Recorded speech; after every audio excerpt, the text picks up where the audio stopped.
SwayamPrabha. Digital India. Educated India.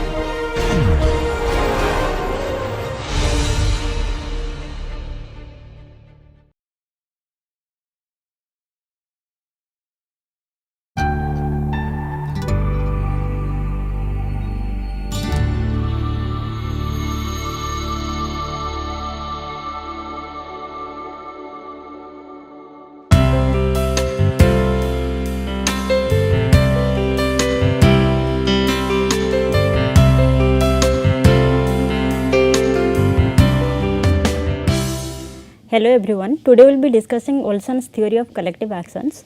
So this is one of the seminal theories that deals with the collective action problems or issues related to the public goods again. And basically his arguments falls in the broad disciplinary area of economics and political science. And if you go through this book, The Logic of Collective Action, it provides a very original thought on the theory of group and the organizational behavior itself. So the theory explains that most organizations they do produce collective goods or public goods, and for that reason the members need to pay for it. But however, this logic is not meant for the large groups, and in most of the cases in the large groups this provision of the public goods, it is not successfully provided, or it may not actually successfully happen. So in this context the book is actually a key document that can provide that why the group members behave in a particular manner when their size is large or size is small. So this is what you can say, that it will be giving a kind of strategies for the performance for successful provision of the collective goods, collective actions and collective goods in the event of the size of the group and the organization itself. If you see the original idea, then we can say that his book is The Logic of the Collective Action, Public Goods and the Theory of Groups, and he has written this in 1965. And if you see the disciplinary background of the author Mancur Olson, so he is trained in economics, however his writings are more towards the social issues. And if you see the major publications that he contributed for the society, so they are The Logic of Collective Action in 65, Rise and Decline of Nations in 82, and the Power and Prosperity he published in 2000. So all these major, if you see these major publications he had, so all these ideas and arguments are actually meant for the societal problems and their solutions. And in this context we need to see that this piece of work, The Logic of Collective Action, is an application of economic reasoning to the group behavior. That what is the factors behind the group behavior, why a particular group is behaving in a particular manner in different situations, particularly in providing the case of public actions or public goods. So if you see this book, then it actually highlights the two things, differentiating that the individual behavior is obviously different from the group behavior. And why we are saying that individual behavior is different from the group behavior? Because if you see, generally the common perception is that the individual will behave rationally, and that is why they will always try to maximize their self-interest in order to achieve a particular objective, that is self-interest. And following this logic, when this individual will be in a particular group, they will also be guided by this rationalism or rationality, and they will also try to achieve the group objective. This is behind the common perception we do have. But however, he has found that this very perception is wrong, because individual behavior in a particular situation, that is in satisfying his own self-interest, is different from the interest of the group itself. That is why maybe individual, when he is actually making efforts in achieving a particular target, so he will be guided by the principle of rationalism. But whereas he will be one of the member in a group, he will not be guided by that principles. So, that is why the individual behavior and group behavior for a particular individual is also different. So, this is in contrast to the popular or common perceptions regarding the group behavior. So, what is this popular perception or common perception regarding this group behavior? It is interesting to see that when economic objectives are involved, groups of individuals with common interests usually come forward to attain this common interest. So, that means they are self-organized, they automatically come forward if they do have common interest, and they will form a group to attain the common group objective itself. So, in the history itself we can find so many examples. The majority of the major examples we can take like your labor unions. So, in case of labor unions, the whosoever are the members, the labor unions they try to safeguard the interest of each of the members. So, that means here if the members or if the persons they do have common objectives, that is how to safeguard the labor related issues, they are coming under this labor unions in order to safeguard the same.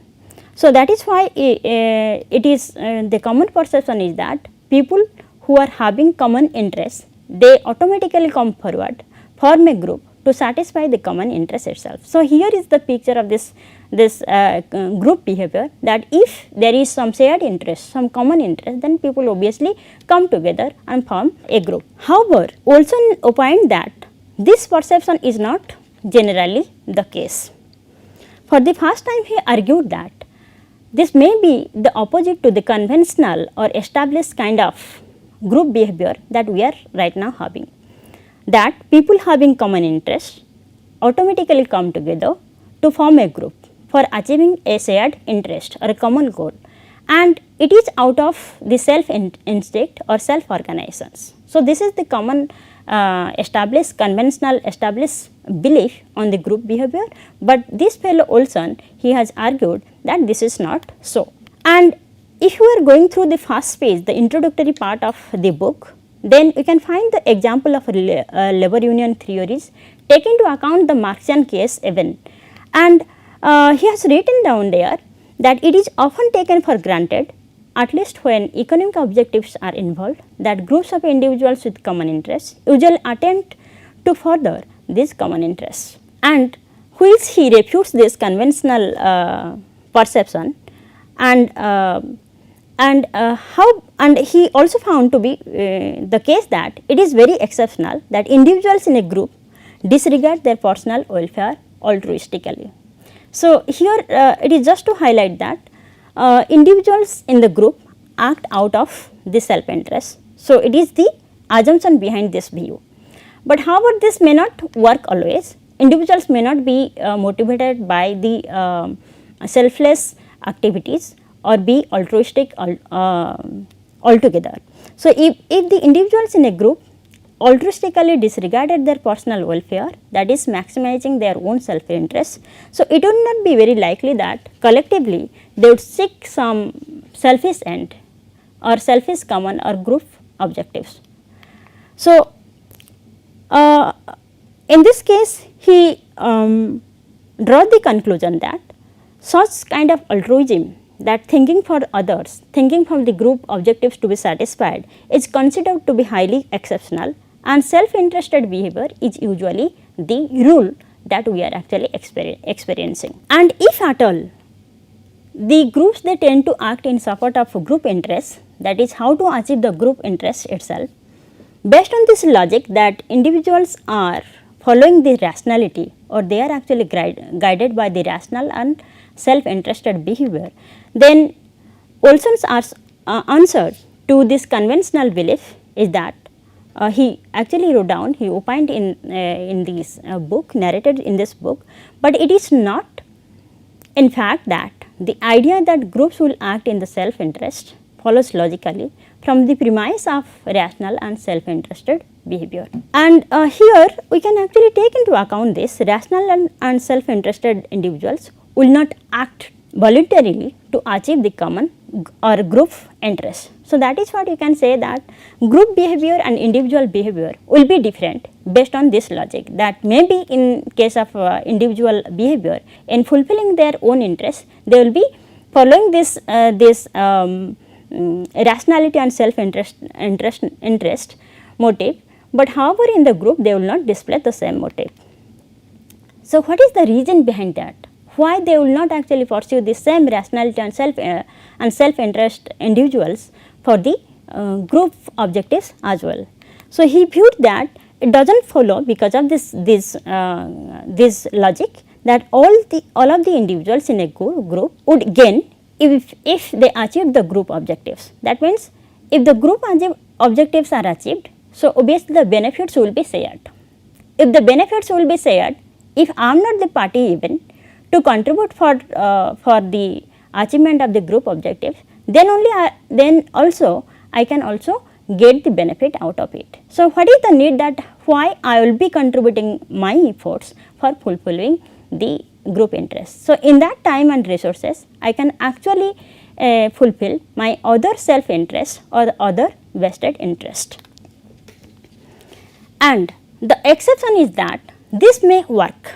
That means, the individuals may also find the individuals may also be guided by the rationality, the self rationality, in order to fulfill this group interest, if the number of individuals in the group is quite small, or there is a kind of coercion, a force or a monitoring system or some special device is there who can guide the individuals, or there is some system which actually provide some kind of incentive to the individuals to act for fulfilling the group interest, then only this kind of rationality which are meant for the individual interest, that they can also equally be applicable in achieving the group interest as well, otherwise it will not. So, in this condition we are just highlighting that what are those conditions which we must take into account in order to see that how the individuals, they can also work their rationality or actually use their principle of rationality for attending the group behavior, is the number of individuals in a group to be very small, and there should be some kind of coercions or some other special devices are there which can motivate these individuals for achieving the common interest. And rational and self interested individuals, otherwise they will not act to achieve their common interest. So, this is the three conditions. If it is fulfilled, then only the particular individuals, they might think about fulfilling the interest of the group as well. So, these are the three conditions. The conditions is that the group should be small. So, in this case the individuals may think to fulfill the interest of the group itself, or there is a provision, a kind of coercion. Some system should be there which should be very forceful, do it, otherwise you will be penalized, or some kind of governance is there who is actually guiding you, who is actually looking the kind of efforts you are making, then only. Or you can say that there is some kind of other device. So, maybe in terms of a good coordinations or the mechanisms that we are actually following. So, in this case only the individuals, they will act for fulfilling the group interest. So, being rational, they can follow this rationality in fulfilling the group objectives, otherwise they will not be interested in fulfilling the group objectives. Why this is happening? Why their behavior is so different in these two contexts? The first one is your personal interest, personal cause, and the second one is your group interest, your group objectives. Why the same individual, they are behaving so differently? So, he wrote this.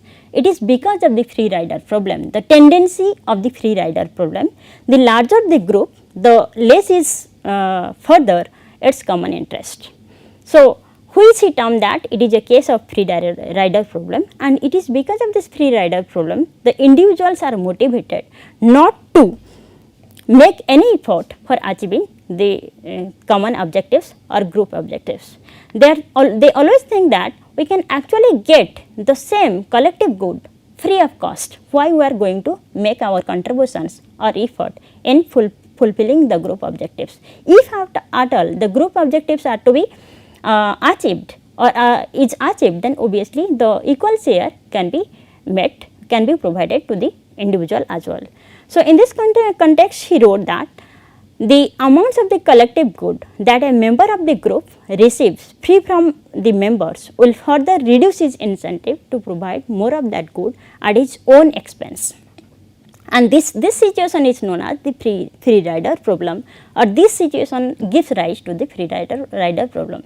So, if this is the situation, no individual will be actually getting incentive to provide something for the achievement of the collective goods. And Olson argues that this problem of free rider is the very central problem not only in public policy or societal issues, but also political science and economic theory, politics as well as political economy. So, the application of this free rider problem and the application of understanding the group behavior is utmost importance even in the today's world. Although we can explore that after this neoliberalism period, so whether this theory is also applicable to our context. So, this is what you can say we can explore further in understanding once you understand the very core of the theory itself. So, now let us discuss what is the main argument of this theory. The first one is that the larger the group, the further it will fall short of providing an optimal amount of collective good because of this free rider problem. So, what is the meaning of this? So, that means we need to say we are just comparing the size of the group and the possibility for achieving the collective good. So, if the size of the good is large, group is large, that means there are many members are existing. So, the group size is large. So, as a result, the possibility for providing the optimum amount of the collective good, it will be low. Again, what is the reason? That we have already discussed, that everyone will be thinking that if at all the public good or the collective good is provided, then obviously they will be getting out of free. So, they do not have to contribute anything, they will automatically get the share because it is collective good and the benefits are shared. Because of this reason, the larger the group, then we will be finding that the possibility of providing this optimal amount of collective good will be low. And however, in case of the other groups, that is where the members, group members are few in numbers, they are called the small groups, they can easily actually fulfill this collective goods. And it is interesting to find this, that in small groups with common interests, so there is a surprising tendency for the exploitation of the great by the small itself. So, what is the meaning of exploitation of the great by the small? Is it possible? So, it means that in case, so here we are only focusing, we are analyzing the case of small groups only, not the large groups, where members are very few and the frequency of interaction is very often. So, the interaction among the group members, it occurs many times. So, in this context, if you are talking about this small groups and we are saying that the exploitation of the great by the small, so it means small groups tend to devote too few resources to the satisfactions for the common interest in fulfilling or in providing the collective good. And it is surprising to see the tendency for the lesser members of the small group itself, they will exploit the greater members by making them bear a disproportionate share of the burden of any group action. So, here we just want to say that when the lesser member, they are paying actually less, very less for the provision of the common interest, that is collective actions, and if at all the collective goods are to be provided, then the burden will be more on the large sections or large members.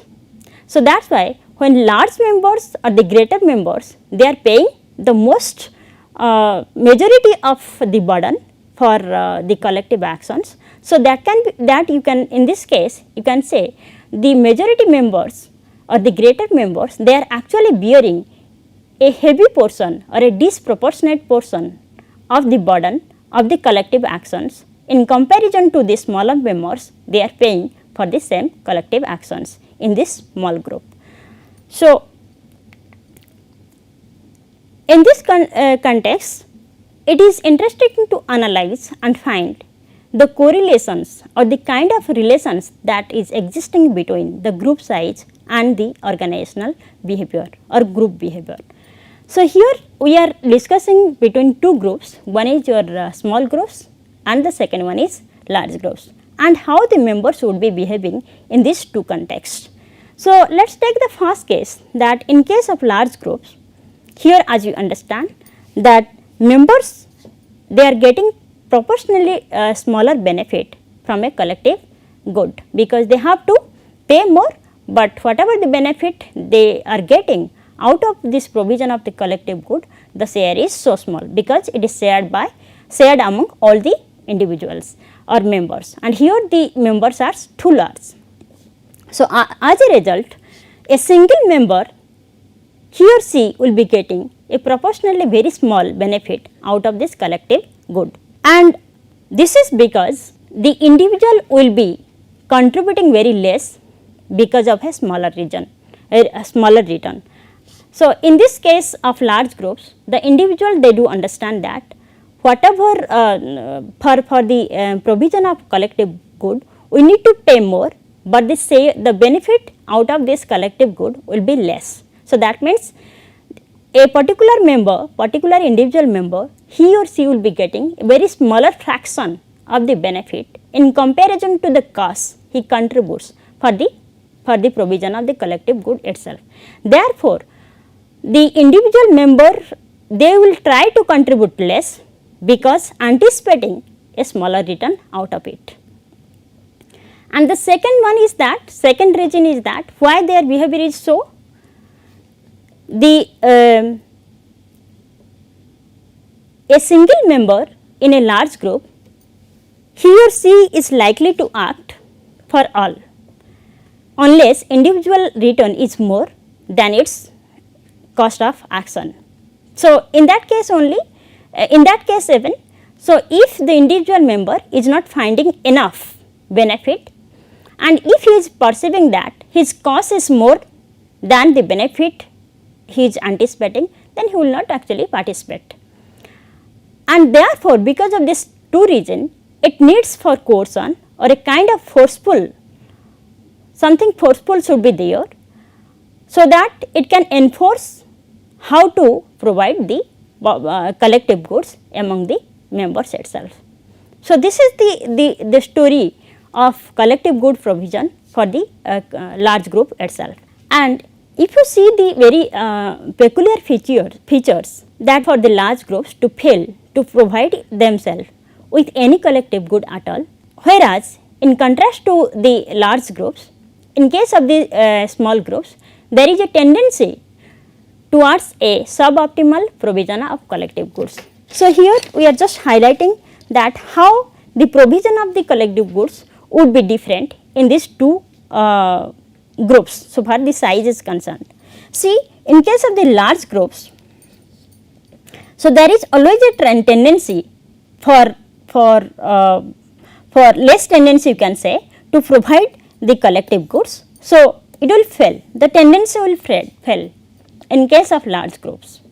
But in case of small groups, there is a tendency for achieving a suboptimal provision of collective goods. So, for the very provision of collective goods is concerned, in the first case, that is in case of large groups, the tendency is not enough, that is why tendency is failing to provide the groups with the collective good. Whereas, in case of small goods, there will be some tendency for providing the collective goods, but this amount of provision of collective goods, what you can say, it is less than the optimal. That is a case of the suboptimal provision of collective goods. So, suboptimal provision of collective goods may be provided in the small groups, whereas as the tendency will be failing, there is no tendency for providing the collective goods. So, in case of the large groups, the provision of collective goods is not actually possible. Therefore, he argued that the larger the group, the further it will fall short of providing an optimal amount of collective goods. So, because of this logic, he has drawn this conclusion that when the size of the group increases, then the optimal amount of provision of collective good will be decreasing. But in case of small group, each member they will be getting proportionately more benefit out of this collective good provision in comparison to the cost they will be incurring towards this provision. So, the collective good provided by the voluntary, rational and unilateral action of one or two members who find that their reward for providing the good is enough in comparison to the cost they pay, then they will be coming forward for providing the public collective good itself. And that is why the collective good provision will happen. Because of this cost benefit analysis, maybe two members, one members, more than one or two members. So, but they are the minority members who will be thinking that whatever they are incurring the cost for provisioning of this collective good is less than the benefit they will be receiving for it.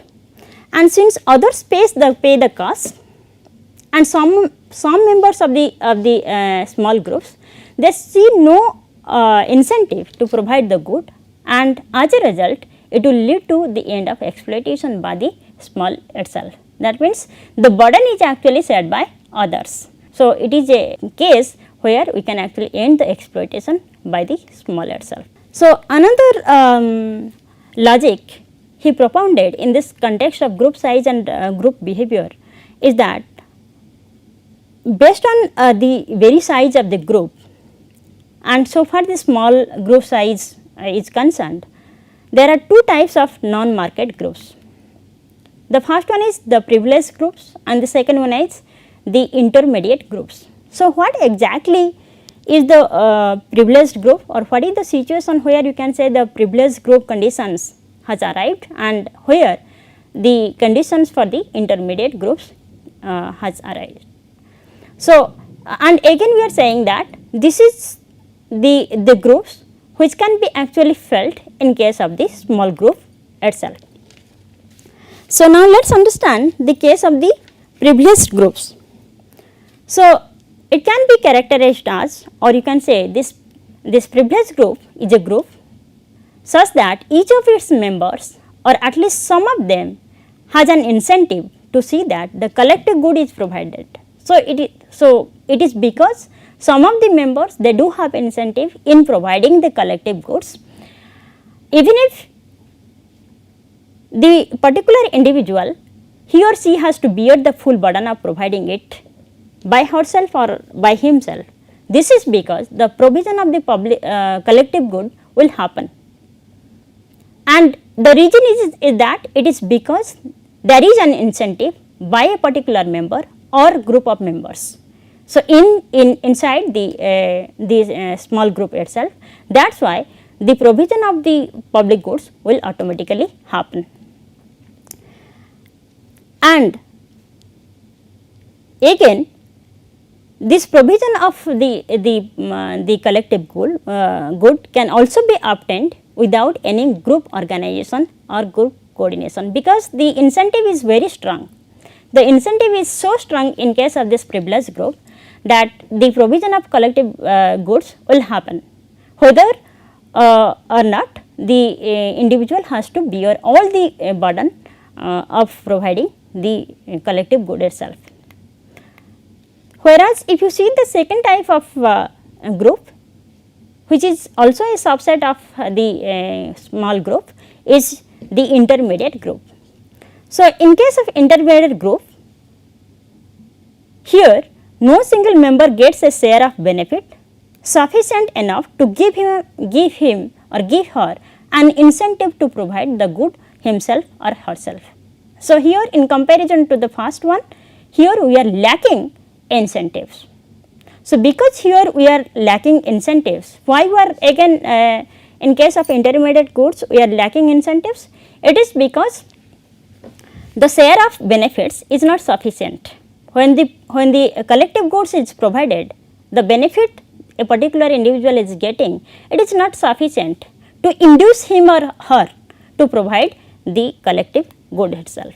And because the size of the group is small, and that is why the members does not have this group does not have many members to notice that what the other members are looking to or are doing, whether any other member is helping or attempting to provide the collective good or not.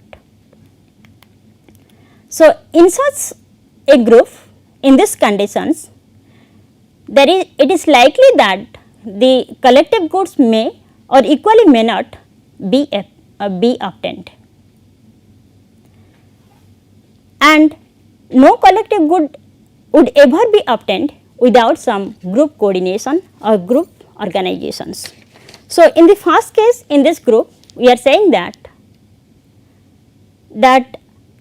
because of this lack of incentives, the particular individual in this group, he will not be getting enough motivation to provide the collective good. And the second is that if at all the collective good is to be provided, then it can be provided with the help of group coordination or group organizations, otherwise it is not possible. And the main reason behind this is that the lack of incentives, because again the benefits or the proportion of the benefit is not sufficient enough to induce the individual members for providing the collective good. So, this is the two subsets of the small group itself and their characteristics, that whether they will be providing the collective good or not, and in which conditions they would be thinking to act for the provision of collective good.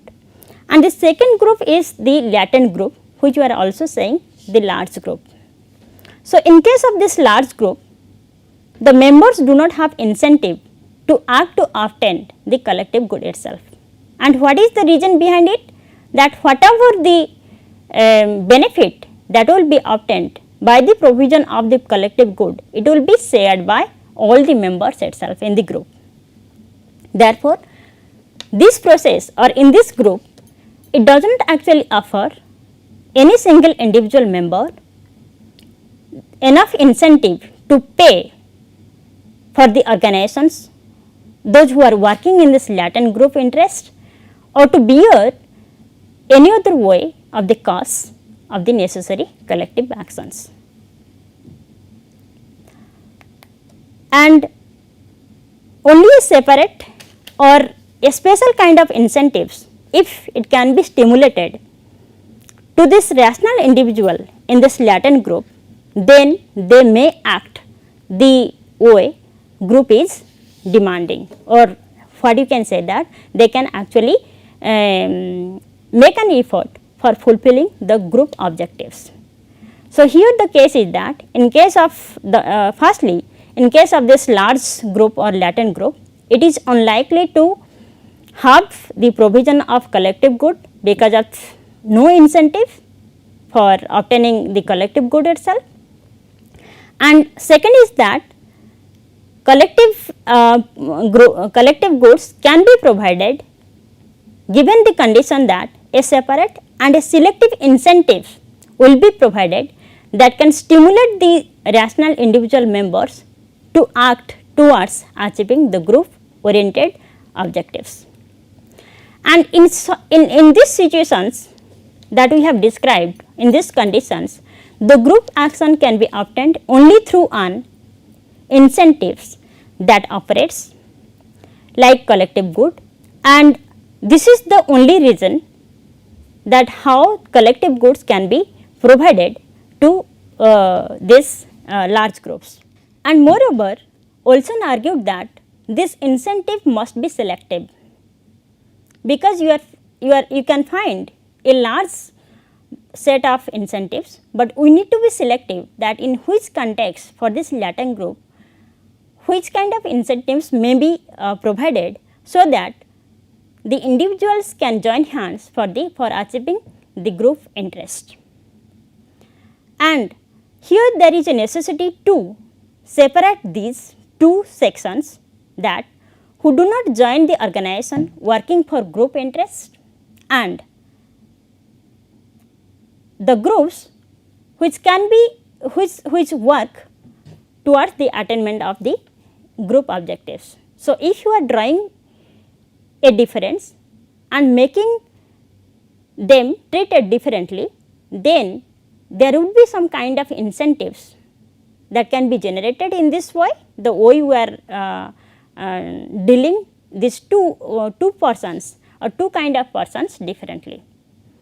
So, again he highlighted that creating incentives inside the members is really a task, and that is why we need to be very selective in making the strategies that how these individual members can get enough incentives for fulfilling the group objectives itself.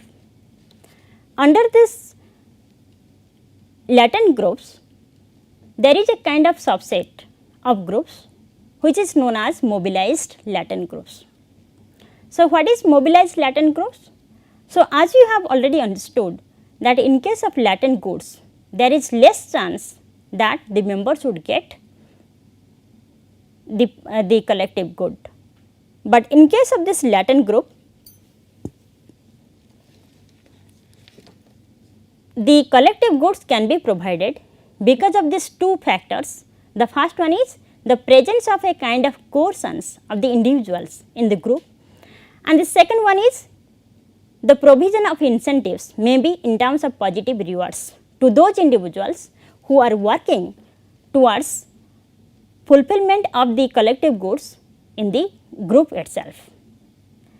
And if it is so, then these individuals are called as the mobilized latent groups. They work towards fulfilling the group objectives in obtaining these collective goods because of these two factors, that is the coercions that are existing for the individuals, and the second one is incentives in terms of positive rewards.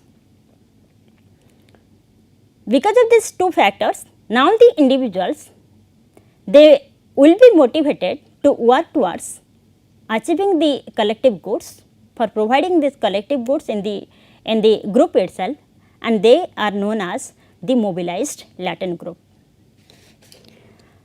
So, now let us discuss about the kind of difference that we are finding so far the incentives are concerned.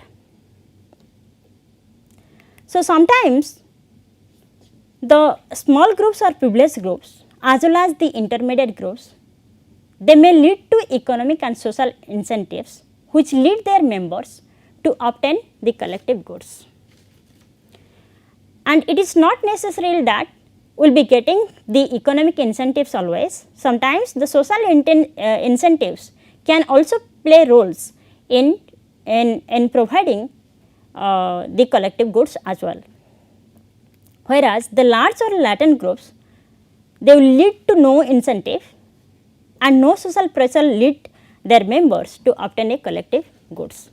So, this is the distinction, that the very factor incentives or creating incentives which can actually create or which can actually create a situations for providing or not providing the collective goods for to the small groups as well as the latent groups. And in case of this large group or latent groups, as you understand that there is lacking a case of incentives, and that is why economic and social pressure is almost nil, and that is why the collective goods are not provided to them. So, there is a need for the kind of institutions to be created, so that the institutions will be forcing or providing some mechanisms in terms of coercions or in terms of inducements or creating incentives, so that these members in the large and latent groups, they can work towards for the achievement of the collective good. So, the ongoing discussion that we are having, it is leading to this conclusion is that size is one of the determining factors in deciding whether or not it is possible that the rational pursuit of the individual interest will bring forth the group oriented behavior. So, if the size is small, then the individuals will be going towards fulfilling the group oriented behaviors, and if the size is large or latent, you are saying, then the likely effect for getting or the chance of getting this group oriented behavior is less. So far the two groups are concerned, the small groups are not only qualitatively but also quantitatively different from the large groups, and that is why you can say in the small groups it is easier to find and provide the collective goods, but in large groups it is very difficult. And so far the effectiveness is concerned, then obviously we will be preferring the small groups because it is easier to find the collective goods and the size of the groups is small, and the participants. So, in this context Olson actually narrated this situation, that why we will be preferring a small group or why the effectiveness of a small group will be high in providing a collective good. So, he wrote that when the number of participants is large, the typical participant will know that his own efforts will probably not make much difference. So, if once one individual's or one individual member's effort is not making any difference in terms of outcome, then obviously there will be less inducement.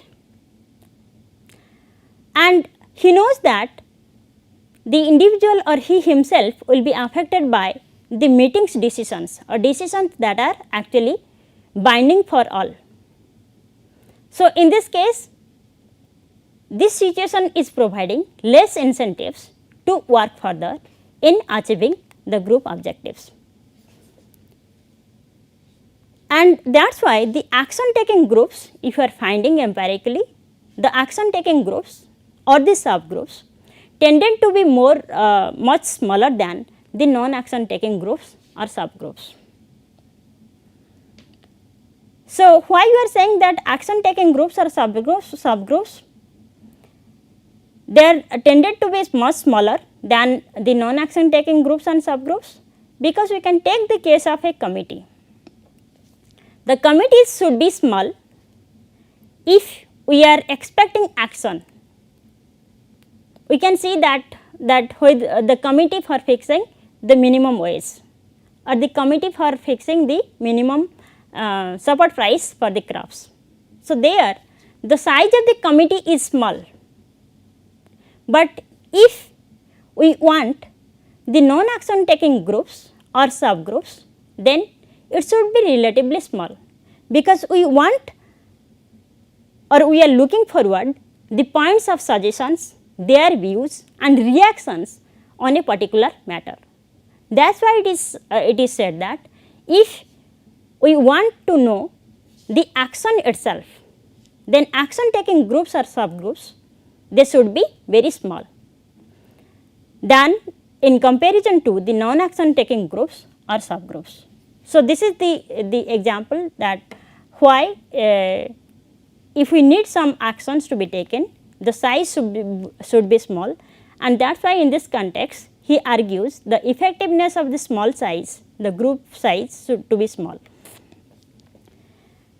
And so far the social incentives and rational behavior is concerned, as he argued against the established group behavior, that rational individual will be motivated by their rationality and that is why they will be trying to achieve the single individual objectives, whereas they will not follow the same rational behavior in achieving the group objectives when they become the member of that group. And sometimes we are also finding this economic incentives are not the only incentives. The social incentives in terms of creation of prestige, possessing a special kind of treatment or respect in the society, they also are helpful in creating incentives. So, that can also be taken into account in treating the groups, so that the collective actions can also be provided. So, in this discussion we need to understand that what are the determinants of performing a successful group actions, what would be the factors which can lead to successful group actions. The first thing in our discussion we are finding, it is the size of the group. If the size of the group is small, it may lead to a successful group action. That is what he argued. And the second one is creating right kind of incentives or the mechanism of selective incentives. So, the incentives is right, it is selective, then it can motivate the individual members to act towards achieving the group objectives. So, in this context, after understanding the whole of this core logic or argument of Olson's theory on the group behavior and collective action, we need to actually see that this piece of work was argued in 1965, and it is almost, we have already crossed 50 years. So, in this context, taking the social situations into account, what would be the efficacy or what is the effectiveness of this theory in today's world, that we need to ponder over, we need to go through the current collective action issues that we are finding in so many cases of pollutions, in managing the issues like environmental problems. Then we can actually think about that whether the very theory is still applicable in solving the current collective action problems that we are facing. Thank you very much.